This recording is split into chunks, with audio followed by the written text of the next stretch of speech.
they lost again. Pep saying he isn't good enough, the team in a terrible run of form. This isn't a problem anymore, it's a full-blown crisis, and the reason behind all of this will leave you stunned. This isn't the Manchester City we've become familiar with.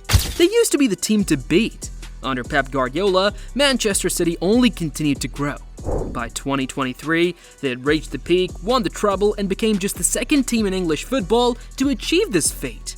Add that to the fact that they've been champions 6 out of the last 7 times in the toughest league in the world, and Pep's Manchester City looked set to continue the dominant streak.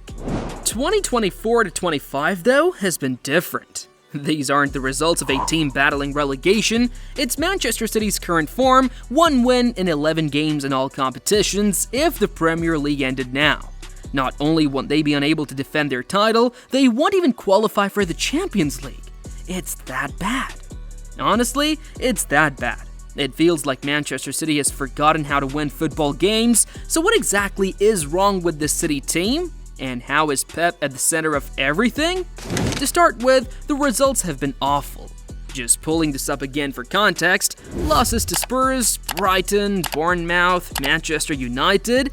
These are teams you'd expect City to beat on any given day easily, and it's not quite happening. It's like Ilkay Gundogan said, the confidence is gone, and City keep doing the wrong things. They've been very uncharacteristic this season. A Pep Guardiola team, as they go a goal up, usually spells danger. The opposition fears the worst because it more often than not becomes an overall. However, this season, to say they've been fragile would be an understatement. We can use the game versus Feyenoord as an example. They were 3-0 up with under 18 minutes to play, and they somehow conceded 3 and drew the game. If we analyze the current results even further, you'll realize it's becoming a worrying trend for Pep and his team. Against Manchester United most recently, the same thing.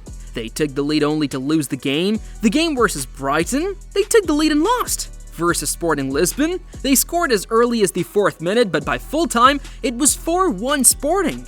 All of this just points out the fact that right now, as a City player, a fan, or even Pep Guardiola, even when City do take the lead and find the breakthrough, it isn't safe. Because it just feels like there's a moment of chaos or a defensive slip the opposition is waiting to capitalize on.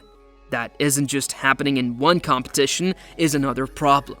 They're out of the Carabao Cup after a 2-1 defeat to Spurs. While you could excuse the competition for City, not saying they would have wanted to lose the game, but in the other competitions, the ones you feel would have mattered to the team, they've been equally as awful.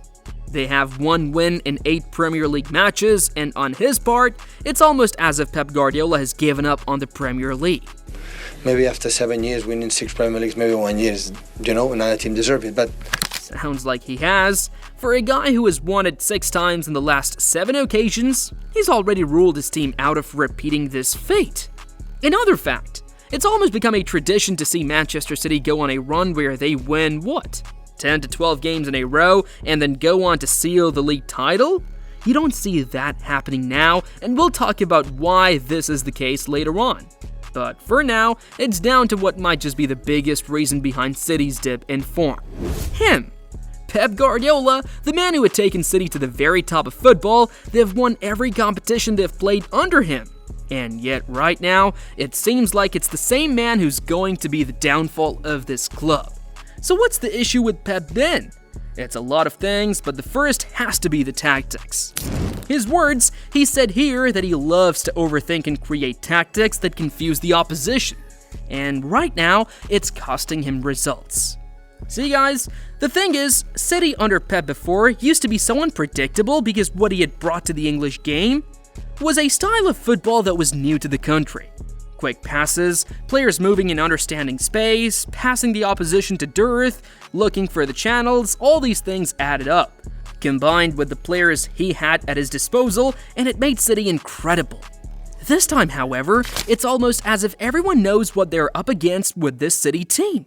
You expect them to keep possession of the ball, but now the narrative has changed. Suddenly, teams no longer fear these long spells of possession from City because they know they can be caught. Take the 2-0 defeat to Liverpool as an example. It was 2-0, but for a couple of missed headers from Virgil van Dijk, Luis Diaz failing to finish, or even missed chances, Liverpool could easily have won that game 5-0. The point? Manchester City dominated on the possession count. They kept the ball for longer, but Liverpool was the more threatening team. You've made it to this point of the video, and just a little heads up, we're trying to bring you quality content like this, but can only do so if you hit that subscribe button to Total Footy. Thanks a lot. Back to Manchester City now, and the only thing going right for Pep and his team at the moment is that they know how to keep the ball. And now he's admitting they lack that fluidity to kill games. Like he said here, he knows it's his job to find solutions to situations like this, and so far on the pitch, it hasn't been working. So the big question then is, has Pep Guardiola been found out? Has he now become too stale for the Premier League? Well, the recent form suggests so. I mean, no disrespect, but losing to the likes of Bournemouth and Brighton, then United at home, and dropping points against Crystal Palace and Feyenoord the way they did, Pep Guardiola's tactics have become too easy for opposition managers to figure out. But is it really his fault, though? A cry we've been hearing from the man all season. Pep's goals have been the same, he wants his players back. And that's because for a large part of the season, injuries have dealt his team a major blow. Pep Guardiola hardly ever repeats the same lineup. Play fancy Premier League? It's almost become the curse of Pep in recent years, getting a City player who is on form into your team and realizing Pep's rotated his squad and taken that player off. This season, though, it's been the opposite. Back-to-back defeats in both games, he used the same teams. The players he's missed this season have been important ones, the likes of John Stones. Ruben Diaz only came back from his injury recently, same with Jack Grealish. In long term, they're still without the likes of Oscar Bob and this guy, the Ballon d'Or winner and what used to be City's linchpin in midfield. This, guys, takes us to another angle and the Manchester City crisis, and the one that is Pep and his team at fault. On one hand, injuries are unfortunately a part of the game that can't be taken off. No player ever wishes to get injured, but it just happens. This point with this, however, is that if you look at teams around them, they've been well prepared for situations like this.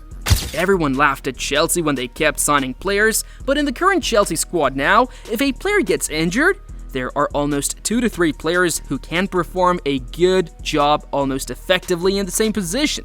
It's not the same with Manchester City. We've got to question some of the transfer activity that's gone in, particularly since that treble win.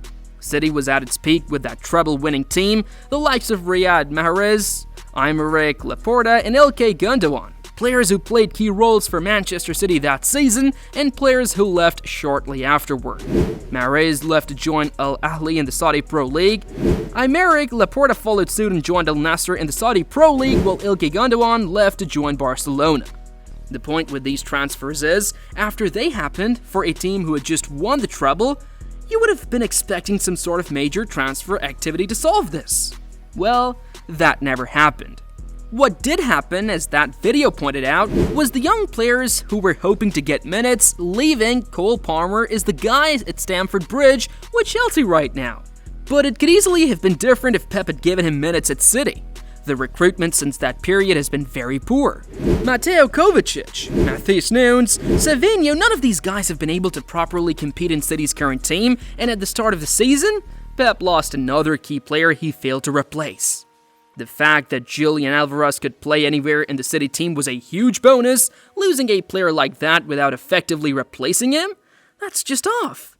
Ilkay Gundogan did return after a season in Spain, but so far, it's like he's been a shadow of his former self. On this aspect, players like Phil Foden, the current PFA Player of the Year, have also been disappointing as well. Foden is without a league goal this season, and it's December. It's almost unimaginable for a player of his quality. Looking at the City team from a goal aspect, after Erling Haaland with 13 in the league, City's next top scorer is Joško Guardiola with 4. Joško Guardiola is a left-sided center-back.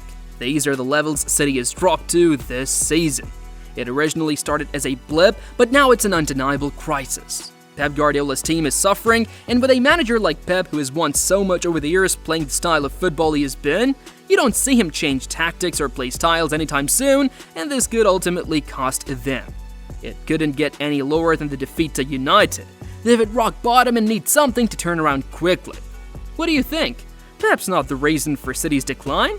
There are other factors to it. Let us know in the comments below, and don't forget to like this video and subscribe to Total Footy too.